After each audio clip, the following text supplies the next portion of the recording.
नमस्कार साथियों, सामान्य ज्ञान जी के टॉप 50 प्रश्नों के इस सीरीज़ में आप सभी का स्वागत है। हम इस सीरीज़ के अंतर्गत ऐसे सवालों को हल करते हैं जो हमारे एग्जाम्स में बार बार आते हैं। आपके चाहे एसएससी का एग्ज़ाम हो, रेलवे का हो, यूपी ट्रिपल एससी पैट का हो, पीसीएस का हो, चाहे किसी का भी एग्ज़ाम हो, ये जो प्रश्न हैं प्रत्येक एग्ज़ाम में बार बार पूछे जाते हैं और हम इस सीरीज़ में रोज़ 50 प्रश्नों को हल करते हैं, प्रैक्टिस करते हैं उन प्रश्नों की, जिससे कि हमारे प्रश्न ये जो हैं एग्ज़ाम में न छूटें। तो आज के इस सेशन का हमारा पहला सवाल है उत्तराखंड से। उत्तराखंड में किस स्थान को पहाड़ों की रानी के नाम से जाना जाता है?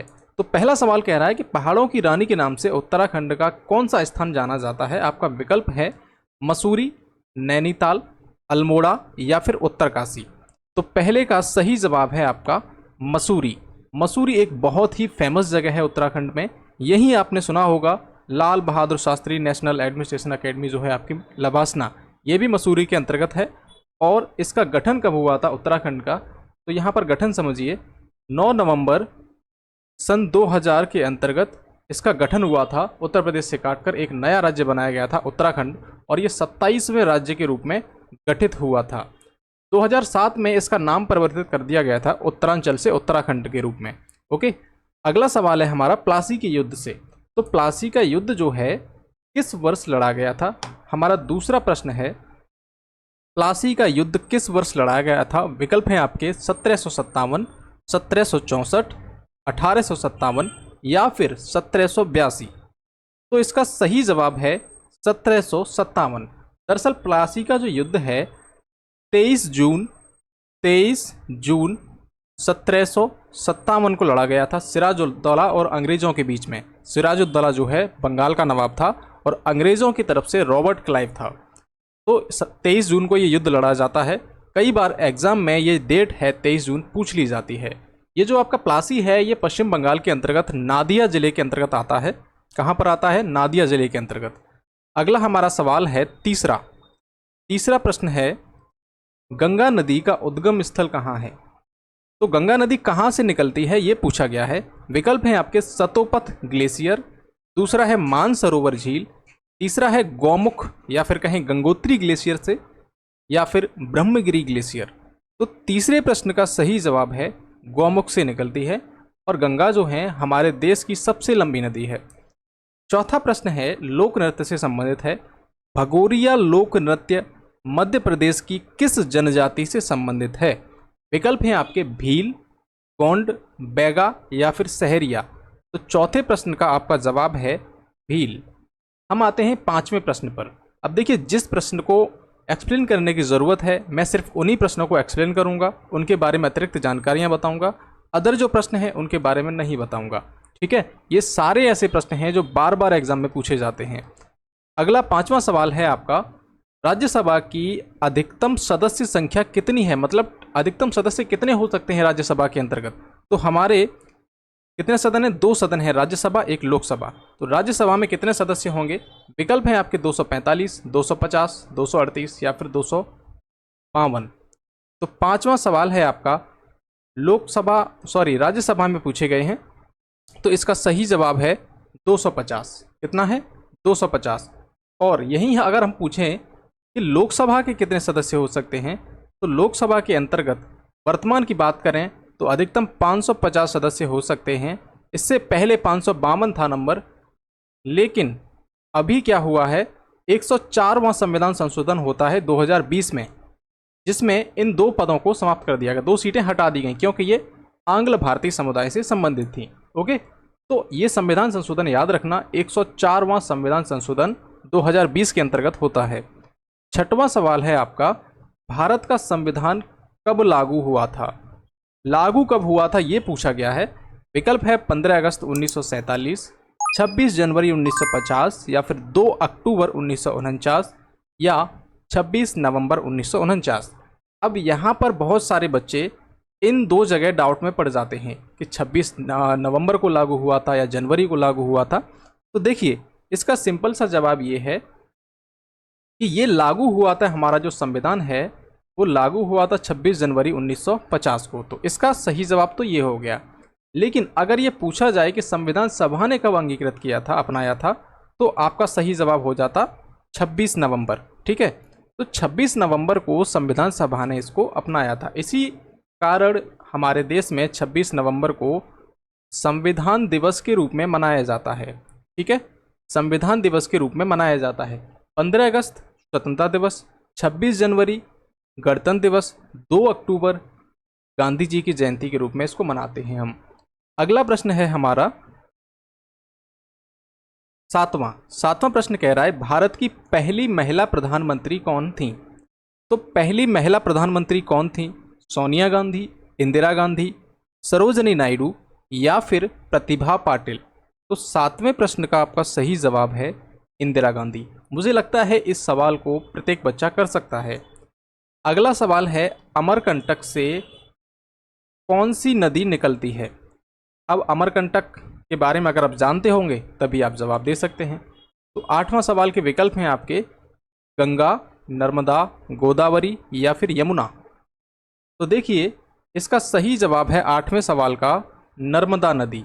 नर्मदा नदी जो है मध्य प्रदेश के अमरकंटक से निकलती है और गिरती कहाँ पर है? ये खंभात की खाड़ी में, खंभात की खाड़ी में गिर जाती है ये। ओके, अगला प्रश्न है आपका कतरनिया घाट। कतरनिया घाट वन्यजीव अभयारण्य किस प्रदेश में है? राज्य के बारे में पूछा गया है कि किस राज्य में ये जो वन्यजीव अभयारण्य है वो मौजूद है। विकल्प हैं आपके उत्तर प्रदेश, मध्य प्रदेश, कर्नाटक या फिर बिहार।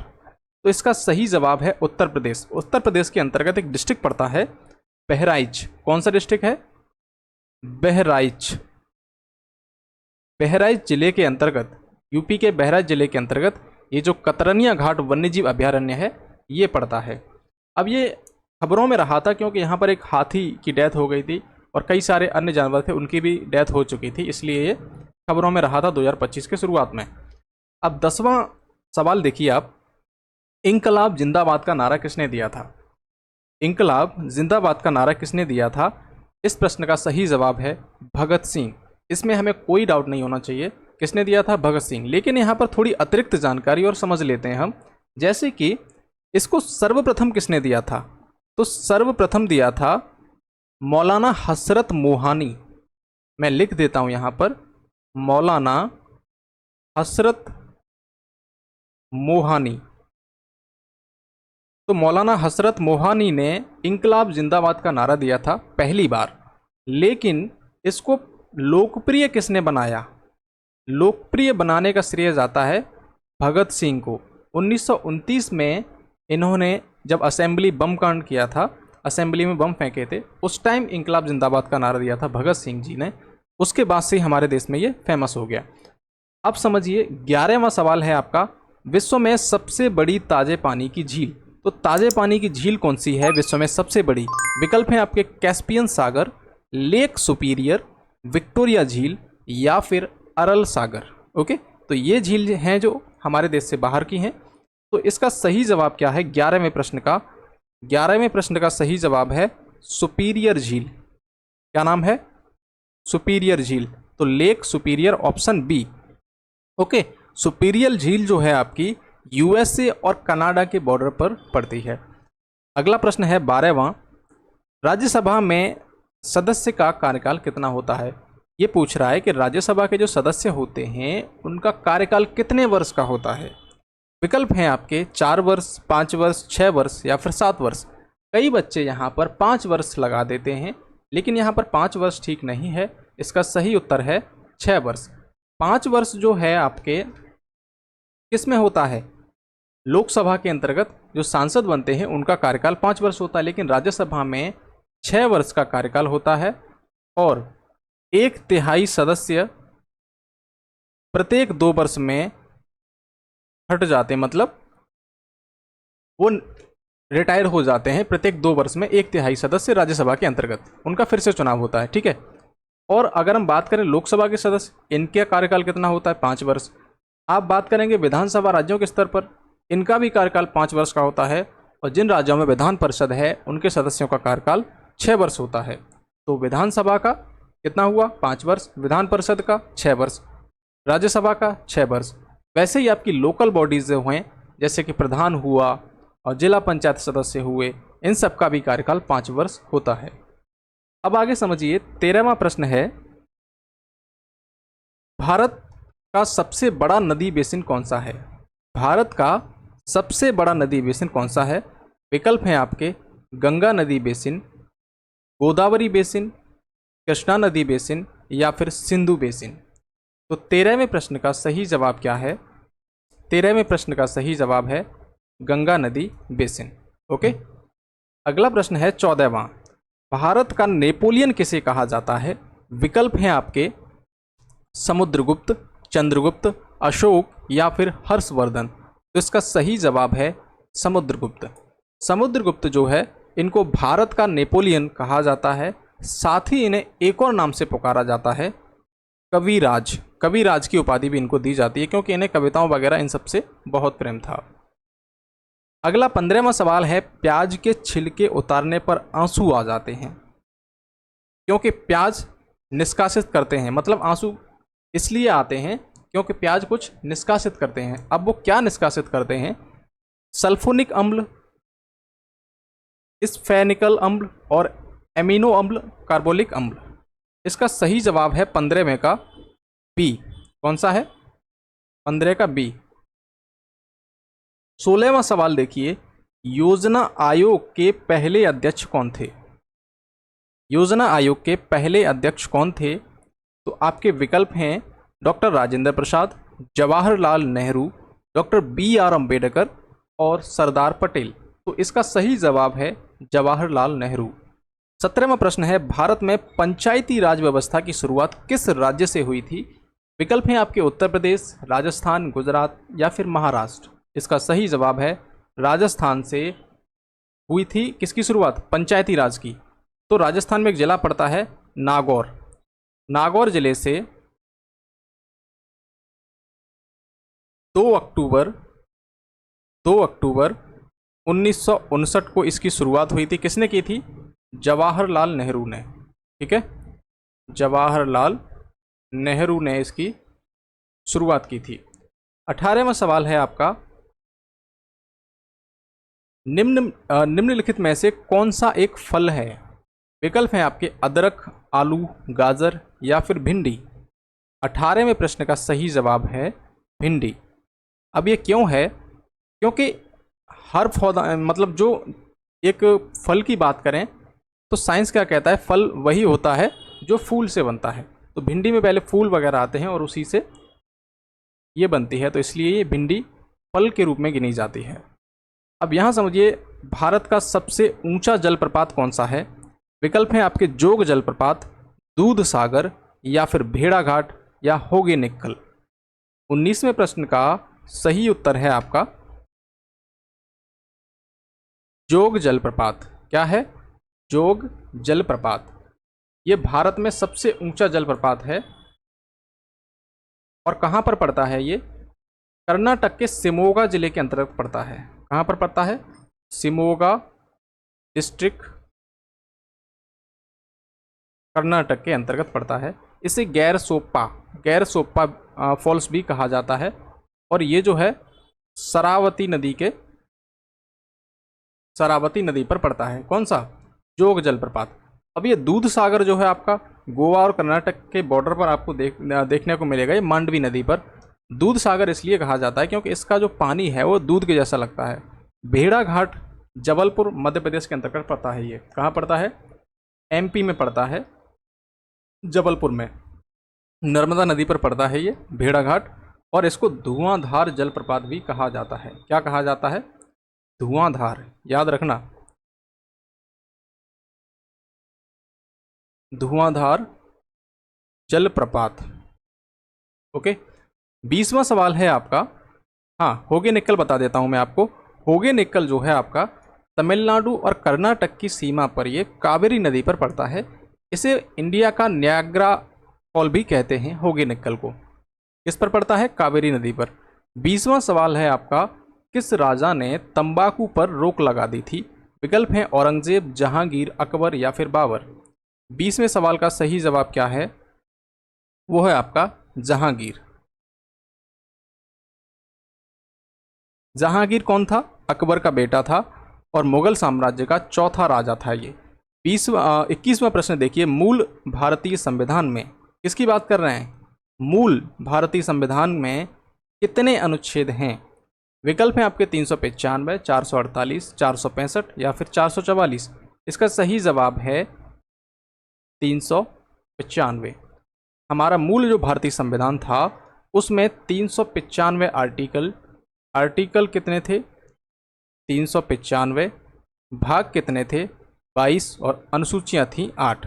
वर्तमान की अगर हम बात करें 2025 तक तो 448 आर्टिकल्स हैं, 25 भाग हैं और 12 अनुसूचियां हैं हमारे भारतीय संविधान में। ठीक है, अब 22वें सवाल की ओर चलते हैं। भारत में सबसे अधिक बोली जाने वाली भाषा कौन सी है? इसका सही जवाब है हिंदी, हर कोई लगा देगा।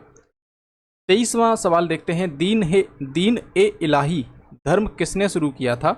23वां सवाल है। इसके विकल्प हैं अकबर, बाबर, हुमायूं, औरंगजेब। इसका सही जवाब है अकबर। विश्व हिंदी दिवस कब मनाया जाता है? 24वां सवाल है। विकल्प हैं आपके 16 अगस्त, 14 सितंबर, 25 जनवरी या फिर 11 जुलाई।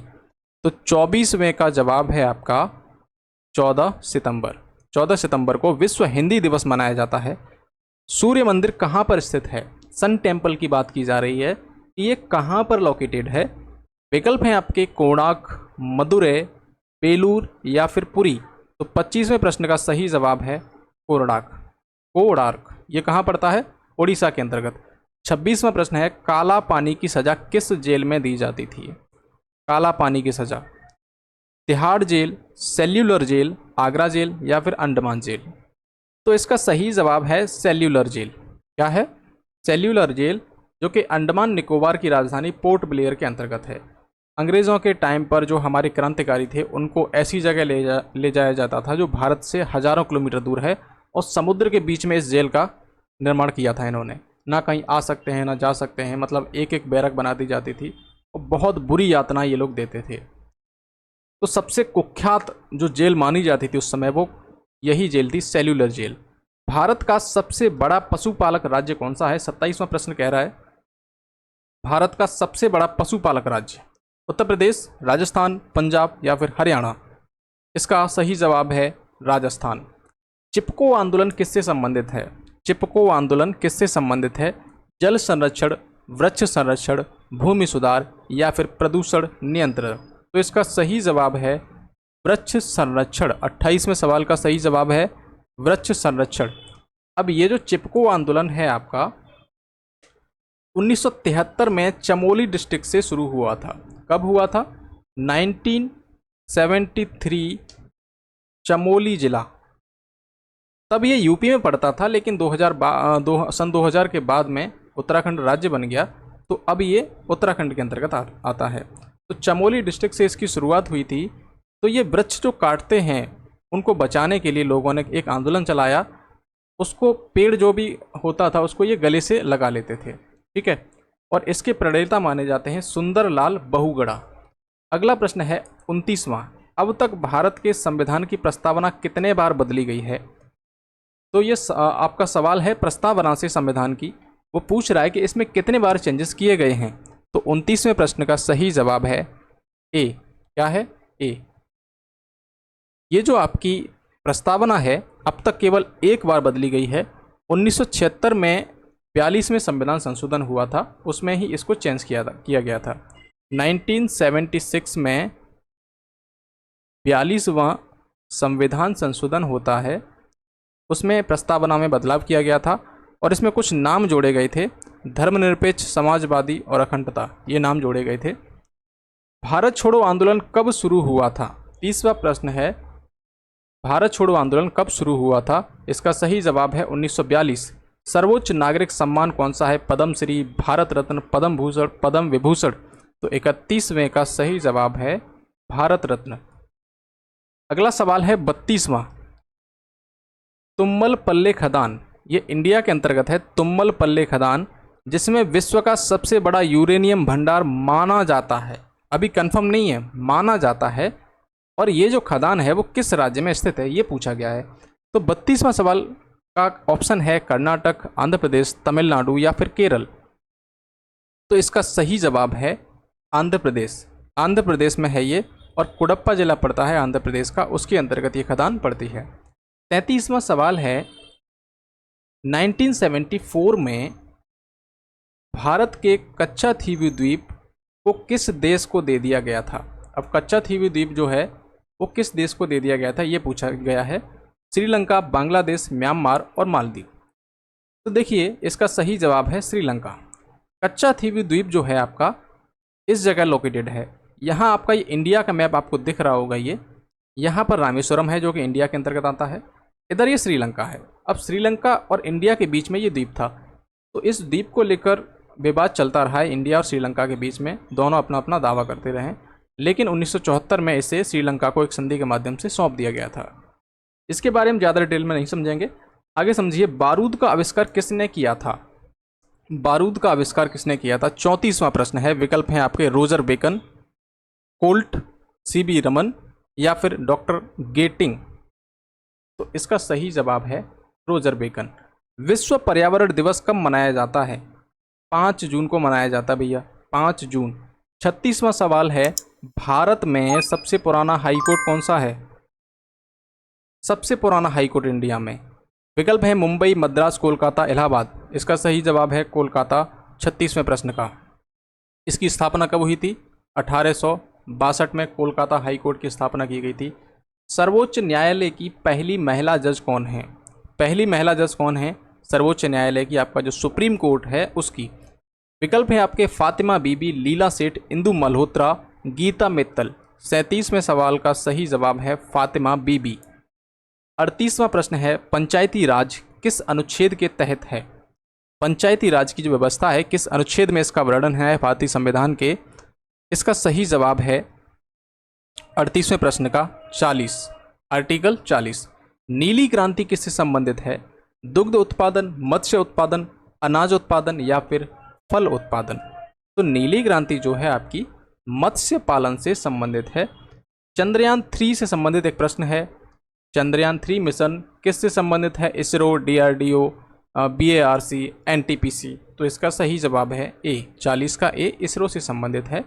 अब चंद्रयान 3 है तो चंद्रयान के बारे में कुछ हम बातें समझ लेते हैं। जैसे कि चंद्रयान 1 कब लॉन्च हुआ था? तो चंद्रयान 1 जो है 22 अक्टूबर 2008 में लॉन्च हुआ।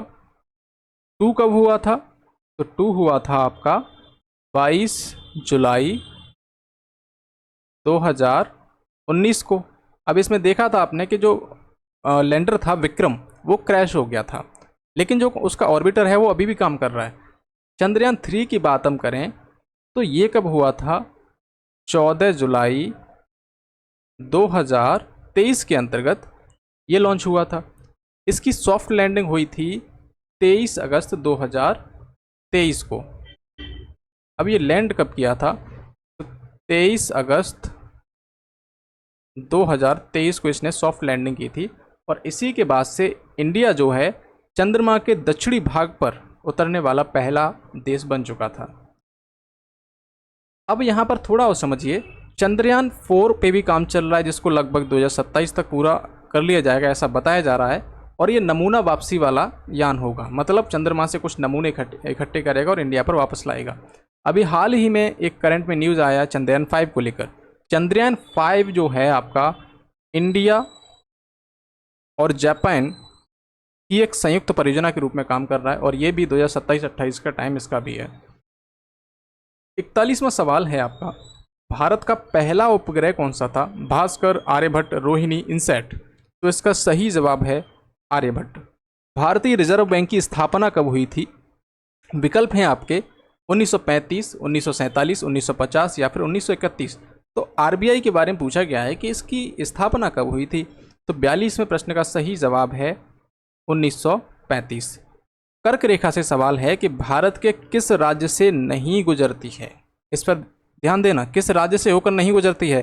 कुछ राज्य के नाम यहाँ दिए गए हैं, गुजरात, मणिपुर, मध्य प्रदेश या फिर पश्चिम बंगाल। इसका सही जवाब है मणिपुर। मणिपुर से होकर ये नहीं गुजरती है। ये टोटल 8 राज्यों से होकर गुजरती है इंडिया के 8 राज्यों से होकर गुजरती है। वो कौन कौन से हैं? इधर आप देखेंगे गुजरात, फिर यहाँ पर सेकंड नंबर पर राजस्थान का कुछ एरिया, मध्य प्रदेश, छत्तीसगढ़, और इधर आप देखोगे कौन सा एरिया है ये दिख नहीं रहा, और यहाँ पर पश्चिम बंगाल।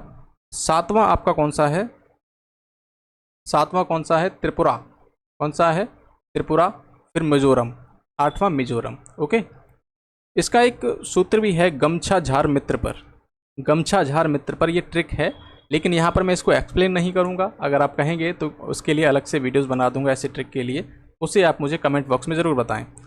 अगला प्रश्न है 44वां, माउंट एवरेस्ट को नेपाल में किस नाम से जाना जाता है? तो ये जो आपका माउंट एवरेस्ट है, नेपाल के अंतर्गत इसे किस नाम से जानते हैं, समझिए। विकल्प हैं आपके कंचनजंगा, सागरमाथा, धौलागिरी या मकालू। इसका सही जवाब है सागरमाथा। अब ये आपको दिखाई दे रहे होंगे, ये क्या है, कर्क रेखा जहाँ से गुजरती है उन राज्यों के नाम हैं, आप इनको याद कर लेना और ट्रिक से मैच कर लेना गमछा झार मित्र पर। ओके, 45वां सवाल है, मुगल वंश का संस्थापक कौन था? अब ये जो आपका मुगल एरा है उसके संस्थापक कौन थे वंश के? विकल्प हैं आपके बाबर, अकबर, हुमायूं, औरंगजेब। इसका सही जवाब है बाबर, 45 का ए। किसान क्रेडिट कार्ड योजना कब शुरू हुई थी? किसान क्रेडिट कार्ड योजना, इसके विकल्प हैं 1998, सन 2000, 2002 या फिर 1996। तो 46वें प्रश्न का सही जवाब है 1998। किस भारतीय राज्य में सबसे अधिक वन क्षेत्र हैं? मध्य प्रदेश, छत्तीसगढ़, उड़ीसा या महाराष्ट्र? इसका सही जवाब है मध्य प्रदेश। अगला प्रश्न है, सुप्रीम कोर्ट के पहले मुख्य न्यायाधीश कौन थे? हमारा जो सुप्रीम कोर्ट है, सर्वोच्च न्यायालय है, उसके पहले CJI पहले मुख्य न्यायाधीश कौन थे? विकल्प हैं आपके MC महाजन, HJ कानिया, PN भगवती या फिर SS बोबडे। SS बोबडे नहीं होंगे क्योंकि ये पिछले ही कुछ सालों में रहे हैं। PN भगवती, HJ कानिया, इनमें से आप बताइए। तो इसका सही जवाब है HJ कानिया। क्या नाम है? HJ कानिया। भारत का सबसे बड़ा पशु मेला कहाँ लगता है? 49वां प्रश्न है, सबसे बड़ा पशु मेला सोनपुर, पुष्कर, नागौर, बीकानेर। इसका सही जवाब है सोनपुर, बिहार के अंतर्गत सोनपुर पड़ता है, वहाँ पर ये सबसे बड़ा पशु मेला लगता है। 50वां प्रश्न है, खिलाफत आंदोलन का नेतृत्व किसने किया? खिलाफत आंदोलन का नेतृत्व किसने किया? गांधी जी, अली ब्रदर्स, सुभाष चंद्र बोस, मौलाना आज़ाद। इसका सही जवाब है अली ब्रदर्स। दो भाई थे, मोहम्मद अली एवं शौकत अली, इन्होंने खिलाफत आंदोलन का नेतृत्व किया था। ठीक है, तो हमने आज के करीब 50 MCQs कंप्लीट कर लिए हैं, और ये ऐसे प्रश्न थे जो बार बार आपके एग्जाम्स में पूछे जाते हैं। जितना आप प्रैक्टिस सेट लगाएंगे उतनी आपकी प्रैक्टिस बढ़ती जाएगी, और उतना ही आपका जो क्षमता है याद करने की वो भी बढ़ती जाएगी, और आपकी सफलता भी बढ़ती चली जाएगी। इसलिए ज़्यादा से ज़्यादा प्रैक्टिस सेट लगाने का प्रयास करा करें। अगर आपको ये वीडियो अच्छा लगा हो, लेक्चर अच्छा लगा हो, तो वीडियो को लाइक करें, साथ ही चैनल को भी सब्सक्राइब करें, क्योंकि आपके एक सब्सक्राइब की वजह से हमें बहुत मोटिवेशन मिलता है। जब मोटिवेशन ज़्यादा होगा तो हम आपके लिए अधिक से अधिक क्लासेस ला सकते हैं, अच्छी अच्छी क्लासेस ला सकते हैं, अन्य टीचर्स को अपने प्लेटफॉर्म पे लेके आ सकते हैं।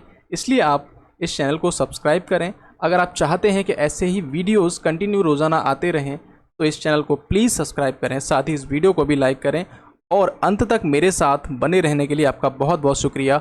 मैं मिलता हूँ आपसे अगली क्लास में, तब तक आप अपना ख्याल रखिए, रिवीजन करते रहिए। धन्यवाद।